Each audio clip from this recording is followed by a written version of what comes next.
നമസ്കാരം. സോഷ്യൽ മീഡിയയിൽ ദിനം പ്രതി നമ്മൾ ഒരുപാട് വാർത്തകൾ കേൾക്കാറുണ്ട്. ഈ വാർത്തകളെല്ലാം സത്യമാകണമെന്ന് നിർബന്ധമുണ്ടോ? ഒരിക്കലുമില്ല. ഏതാണ് സത്യം ഏതാണ് കള്ളമെന്ന് വേർതിരിച്ചറിയുക കുറച്ച് പ്രയാസമാണ്.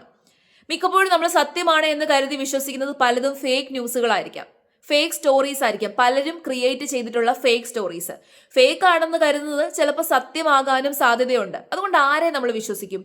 മിക്കപ്പോഴും നമ്മളുടെ ഇൻഫ്ലുവൻസേഴ്സ് ഒക്കെ എങ്ങനെയെങ്കിലുമൊക്കെ ഒന്ന് വൈറലാകണം, എന്തെങ്കിലുമൊക്കെ സിമ്പതി പിടിച്ചു പറ്റാൻ വേണ്ടിയിട്ട് ഫേക്ക് സ്റ്റോറീസ് പറഞ്ഞാലും കുഴപ്പമില്ല എന്ന് ചിന്തിക്കുന്ന ഒരുപാട് കള്ളക്കഥകൾ ഫാബ്രിക്കേറ്റ് ചെയ്യുന്ന ഒരുപാട് ഇൻഫ്ലുവൻസേഴ്സും ഫേക്ക് ആയിട്ടുള്ള ഫേമസ് പേഴ്സണാലിറ്റീസും നമ്മുടെ ഇടയിലുണ്ട്. അതുകൊണ്ട് പലതും അങ്ങോട്ട് കണ്ണുടച്ച് വിശ്വസിക്കുക കുറച്ച് ബുദ്ധിമുട്ടാണ്. കുറച്ച് മുമ്പ് ഞാനൊരു വാർത്ത കേട്ടു. എനിക്ക് വിശ്വസിക്കാൻ പറ്റാത്ത ഒരു വാർത്തയാണ്. അത് സത്യമാണെന്നാണ് പലരും പറയുന്നത്. എന്താന്ന് ചോദിച്ചു കഴിഞ്ഞാൽ രേണു സുധിയെ പറ്റിയിട്ടുള്ള വാർത്തയാണ്. രേണു സുധിക്ക് ക്യാൻസർ ആണ് എന്ന് പറഞ്ഞിട്ടുള്ള ഒരു വീഡിയോ ആണ് ഞാൻ കണ്ടത്. 2-3 ഇൻഫ്ലുവൻസേഴ്സിന്റെ വീഡിയോ കണ്ടു. അവരൊക്കെ ഉറപ്പിച്ചാണ് അതിനകത്ത് പറയുന്നത്. അവരോടും മറ്റാരൊക്കെയോ പറഞ്ഞിട്ടാണ് അവരും അറിയുന്നത്. ഇതുവരെയും രേണു സുധി ഒഫീഷ്യലി വന്നിട്ട് ഇതിനെ പറ്റിയിട്ടുള്ള സത്യാവസ്ഥ വെളിപ്പെടുത്തിയിട്ടില്ല. 1 മാസം മുമ്പ് ദുബായി പോയപ്പോഴാണ് ഈ ഒരു കാര്യം അറിഞ്ഞതെന്നാണ് പറയുന്നത്. അപ്പൊ രേണു സുധി ഈ ഒരു സംഭവം ഉള്ളതാണെന്നുണ്ടെങ്കിൽ രേണുസുധി അത് അറിഞ്ഞിട്ട് 1 മാസമായി എന്നാണ് അറിയാൻ സാധിക്കുന്നത്. പക്ഷേ ഇത് കേട്ടപ്പോൾ ഞാൻ ആഗ്രഹിച്ചൊരു കാര്യം, ഇങ്ങനൊരു അസുഖം അത് സത്യമാകാതെ ഇരിക്കട്ടെ എന്ന് തന്നെയാണ് ഞാൻ ആഗ്രഹിച്ചത്. ഇപ്പൊ ആർക്കും ഒരു അസുഖവും വരരുത്, ഒരു മാരക അസുഖവും വരരുത് എന്നാണ് നമ്മളെല്ലാവരും പ്രാർത്ഥിക്കുന്നത്. ഇങ്ങനൊരു അസുഖം ആർക്കും വരാതെ ഇരിക്കട്ടെ, ഇത് സത്യമാകാതെ ഇരിക്കട്ടെ. പക്ഷെ പലപ്പോഴും എന്താ പറയണ്ടേ, അതായത് ഈ ഒരു വാർത്ത സത്യമാകാതെ ഇരിക്കട്ടെ എന്നാണ് ഞാൻ പറയുന്നത്. പക്ഷേ സത്യമാണെന്നുണ്ടെങ്കിൽ അതിൻ്റെതായിട്ടുള്ള യാതൊരു രീതിയിലുള്ള കുലുക്കവും രേണുസുധിയിൽ കാണുന്നില്ല എന്നുള്ളതും കൂടി പറയേണ്ടതുണ്ട്. കാരണം ഇങ്ങനൊരു വാർത്ത അറിഞ്ഞു കഴിയുമ്പോൾ ആരായാലും തളർന്നു പോകും. പിന്നെ ജീവിക്കണം എന്നുള്ള ആൾക്കാർ കുറച്ചും കൂടിയൊക്കെ ആക്റ്റീവായിട്ട് മുന്നോട്ട് വരും. അവര് വിഷമിച്ചിരിക്കാറില്ല, അതും സത്യമാണ്. പക്ഷെ രേണുസുധി ഇപ്പോഴും പഴയ അതേ കാര്യങ്ങൾ തന്നെ തുടർന്നുകൊണ്ട് തന്നെ പോകുന്നു. അതായത് പഴയ രീതിയിൽ തന്നെ വൾഗറായിട്ടുള്ള വീഡിയോസ് ചെയ്യുന്നു, അനാവശ്യമായിട്ടുള്ള കാര്യങ്ങൾ ചെയ്യുന്നു. അതിലൊരു മാറ്റവും ഉണ്ടായിട്ടില്ല. അപ്പം ഇത്തരം ഒരു അസുഖം രേണുസുധിക്ക് ഉണ്ട് എന്നുണ്ടെങ്കിൽ അങ്ങനെ ഒരു അസുഖം ഉള്ളയാള് ഇപ്പോഴും ഇതേ രീതിയിൽ ആക്ട് ചെയ്യുമോ? ഞാൻ ഈ ഒരു വിഷയം അറിഞ്ഞ് നേരെ രേണുസുധിയുടെ ഇൻസ്റ്റാഗ്രാമിൽ കയറി നോക്കുമ്പോൾ അപ്പോഴും കണ്ടു ഒരു വീഡിയോ. ഈ വീഡിയോ നിങ്ങൾ നോക്ക്. ഈ വീഡിയോ കണ്ടു കഴിയുമ്പോൾ ഇങ്ങനെ ഒരു അസുഖമുള്ള ആളായിട്ട് നിങ്ങൾക്ക് തോന്നുന്നുണ്ടോ? എനിക്കെന്തോ ഇത് വിശ്വസിക്കാൻ പറ്റുന്നില്ല. രേണുസുധി ഒഫീഷ്യലി വന്ന് പറയുന്നിടം വരെ ഞാൻ ഈ ഒരു കാര്യം വിശ്വസിക്കത്തില്ല. കാരണം ഇപ്പൊ എന്ത് തന്നെയാണെങ്കിലും ഇത് നിസാരമായിട്ട് കരുതേണ്ട ഒരു അസുഖമല്ല. ഓക്കെ, പനി വരുന്നത് പോലെയോ അല്ലെന്നുണ്ടെങ്കിൽ നമുക്കൊന്ന് കയ്യോ കാലോ ഒടിയുന്നത് പോലെയോ ഉള്ള ഒരു അസുഖമല്ല ക്യാൻസർ എന്ന് പറയുന്നത്. അതിന്റെ ചികിത്സയും അത്ര നിസാരമല്ല. നമ്മളൊരു 1-2 വർഷമൊക്കെ എടുക്കും ആ ഒരു ചികിത്സയൊക്കെ ചെയ്ത് നമുക്കെല്ലാം പൂർണ്ണമായിട്ട് ഭേദമായതിനു ശേഷവും ലൈഫ് ലോങ് നമ്മൾക്ക് അതിൻ്റെതായിട്ടുള്ള പോരായ്മകളും പ്രശ്നങ്ങളും ഒക്കെ നേരിടേണ്ടി വരും. എനിക്ക് പേഴ്സണലി അറിയത്തില്ലെന്നുണ്ടെങ്കിലും എനിക്ക് എക്സ്പീരിയൻസ് ഉള്ളൊരു കാര്യമായതുകൊണ്ടാണ് ഞാൻ ഈ പറയുന്നത്. കീമോതെറാപ്പി ചെയ്തു കഴിഞ്ഞാൽ എല്ലാം മാറും, ക്യാൻസറിന്റെ ചികിത്സ ചെയ്തു കഴിഞ്ഞാൽ എല്ലാം മാറും. ഓക്കെ, പക്ഷെ നിസ്സാരമായി കരുതേണ്ട ഒന്നല്ല ഈ കീമോതെറാപ്പി എന്നൊക്കെ പറയുന്ന സംഭവം. ഈ കീമോതെറാപ്പി മെഡിസിൻ നമ്മുടെ ശരീരത്തേക്ക് കുത്തിവെച്ചതിന് ശേഷം നമ്മുടെ ശരീരം അതിനോട് പ്രതികരിക്കുന്നത്, റിയാക്ട് ചെയ്യുന്നത് പല രീതിയിലാണ്. നമ്മുടെ എൻ്റെ ശരീരവും അതിനോട് റിയാക്ട് ചെയ്യുക എന്ന് പറഞ്ഞു കഴിഞ്ഞാൽ കുറച്ച് ബുദ്ധിമുട്ടുള്ള കാര്യമാണ്. ഒരുപാട് നെർവ് പെയിൻ നമ്മൾ അനുഭവിക്കേണ്ടി വരും. അങ്ങനെ കുറേ കാര്യങ്ങളൊക്കെ ഉണ്ട്. അപ്പോൾ ഇത് നിസ്സാരമായിട്ട് കരുതേണ്ട ഒരു സംഭവമല്ല. അപ്പം ഇങ്ങനെ ഒരു അസുഖം ഉണ്ട് എന്നറിഞ്ഞ ആള് പിന്നെയും ഇതേപോലെയൊക്കെ ആക്ട് ചെയ്യുമോ? അതാണ് എനിക്ക് സംശയം. പലരും കമന്റ് ഇടുന്നത് ഞാൻ കണ്ടു, രേണുസുധി ആയതുകൊണ്ട് വിശ്വസിക്കാൻ വേണ്ടിയിട്ട് പറ്റത്തില്ല. അതിനും സാധ്യതയുണ്ട്. ഒരു പക്ഷേ സെന്റിമെന്റിന് വേണ്ടിയിട്ട് ഇങ്ങനൊരു കഥ അടിച്ചിറക്കിയതാണെങ്കിലും അങ്ങനെയാണെന്നുണ്ടെങ്കിൽ വളരെ മോശമാണ് ചെയ്യുന്നത്.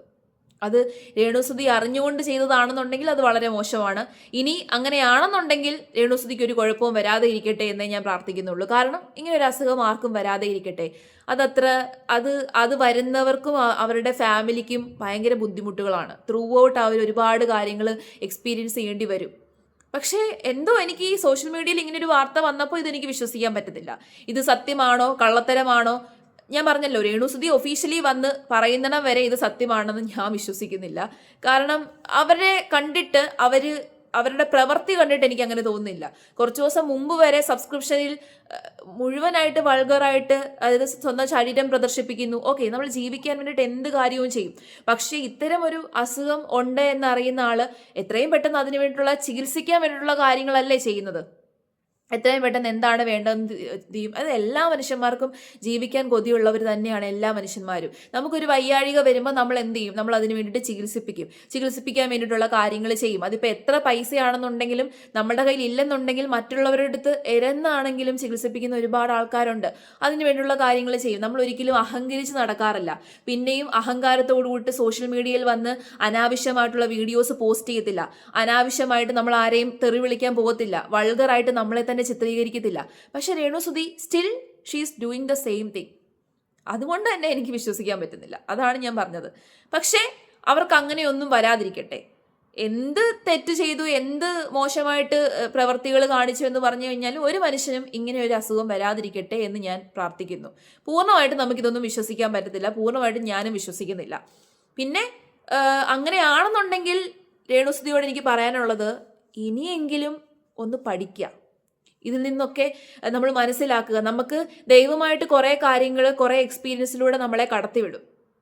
ആ എക്സ്പീരിയൻസിലൂടെ കടന്നു പോകുമ്പോൾ നമ്മൾ അഹങ്കരിക്കാതെ ഇരിക്കുക എന്നുള്ളതാണ് പ്രധാനമായിട്ട് ചെയ്യേണ്ട ഒരു കാര്യം.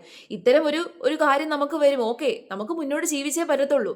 ജീവിക്കണമെന്നുണ്ടെങ്കിൽ നമുക്ക് ആദ്യം വേണ്ടത് അഹങ്കാരം പാടില്ല. അഹങ്കരിക്കാതെ മുന്നോട്ട് പോവുക, നല്ല രീതിയിൽ മുന്നോട്ട് പോവുക. ഇപ്പോഴും അതേ പാത തന്നെ പിന്തുടരുന്നു, ഇപ്പോഴും അതേ രീതിയിൽ അഹങ്കരിക്കുന്നു, ജീവിക്കാൻ വേണ്ടിയിട്ടാണ് എന്നൊരു പേര് പറഞ്ഞിട്ട് മോശപ്പെട്ട രീതിയിലുള്ള കാര്യങ്ങൾ കാണിക്കുന്നു. എന്തിനാണ് ഇങ്ങനെ പിന്നെയും കാണിക്കുന്നത്? കാരണം അതിലൂടെ അതുകൊണ്ട് നമുക്ക് ഒരു ഗുണവും ഉണ്ടാവത്തില്ല. അത് നമ്മൾക്ക് ദോഷം മാത്രമേ ചെയ്യത്തുള്ളൂ. നമ്മുടെ മാനസികാവസ്ഥയെ അത് തകിടം മറിക്കും. അതായത് രേണുവിന് അങ്ങനൊരു അസുഖം ഉണ്ട് എന്നുണ്ടെങ്കിൽ, എന്നിട്ടും ഇങ്ങനെ രേണു പെരുമാറുകയാണെന്നുണ്ടെങ്കിൽ ഉറപ്പായിട്ടും അത് രേണുവിൻ്റെ മാനസികാവസ്ഥയെ തകിടം മറിക്കും. ഇതൊക്കെ ഒന്ന് മനസ്സിലാക്കി പെരുമാറിക്കൂടെ? ഇത്രയും പ്രായമായിട്ടുള്ള ഒരു വ്യക്തിയല്ലേ. അപ്പോൾ ഇത്രയും പ്രായമായിട്ടുള്ള ഒരു വ്യക്തിയെ സംബന്ധിച്ചിടത്തോളം മെച്ചുറാണ്, അഡൾട്ടാണ്. സോ അതിനനുസരിച്ചിട്ടുള്ള കാര്യങ്ങൾ മുന്നോട്ട് പോവുക. ഇനി ഇത് ഫേക്ക് ആണ് എന്നുണ്ടെങ്കിൽ, ആരെങ്കിലും മുഖേന രേണു തന്നെ ഇങ്ങനൊരു ഫേക്ക് ന്യൂസ് സ്പ്രെഡ് ചെയ്തതാണെന്നുണ്ടെങ്കിൽ നമുക്കറിയത്തില്ല. ചിലപ്പം ഇപ്പം ഈ വീഡിയോ ചെയ്തിട്ടുള്ള ആൾക്കാരുടെ അടുത്ത് മറ്റൊരാളാണ് പോയി പറയുന്നത്. ആ വ്യക്തി സത്യമല്ല പറയുന്നത് എന്നുണ്ടെങ്കിൽ, പക്ഷേ ഷഫീന ബീവിയുടെ വീഡിയോ ഞാൻ കണ്ടു, പുള്ളിക്കാരി ഇത് കൺഫേം ചെയ്തിട്ടാണ് വീഡിയോ ചെയ്തേക്കുന്നതെന്നാണ് പറയുന്നത്. സോ സത്യമാണെന്നുണ്ടെങ്കിൽ രേണുവിന് നല്ലത് വരട്ടെ, നല്ല ആരോഗ്യത്തോടു കൂടി ഇനി മുന്നോട്ട് പോകാൻ സാധിക്കട്ടെ, ചികിത്സ നല്ല രീതിയിൽ നടക്കട്ടെ. ഇനി സത്യമല്ല എന്നുണ്ടെങ്കിൽ, ഇങ്ങനെ ഒരു ഫേക്ക് ന്യൂസ് സ്പ്രെഡ് ചെയ്തതാണെന്നുണ്ടെങ്കിൽ സോഷ്യൽ മീഡിയയിൽ വന്നിട്ട് ഇത്രയും ആൾക്കാരെ വഞ്ചിച്ച രീതിയിലാവും. ഇതുവരെ രേണു നെഗറ്റിവിറ്റി കാണിച്ചതുപോലെ ആകില്ല ഇത് എന്നും കൂടി രേണു മനസ്സിലാക്കി കഴിഞ്ഞാൽ കൊള്ളാം. ഇതാണ് ഞാൻ പറഞ്ഞത്. വല്ലാത്തൊരവസ്ഥയാണ്. നമുക്ക് പലതും വിശ്വസിക്കാൻ പറ്റത്തില്ല.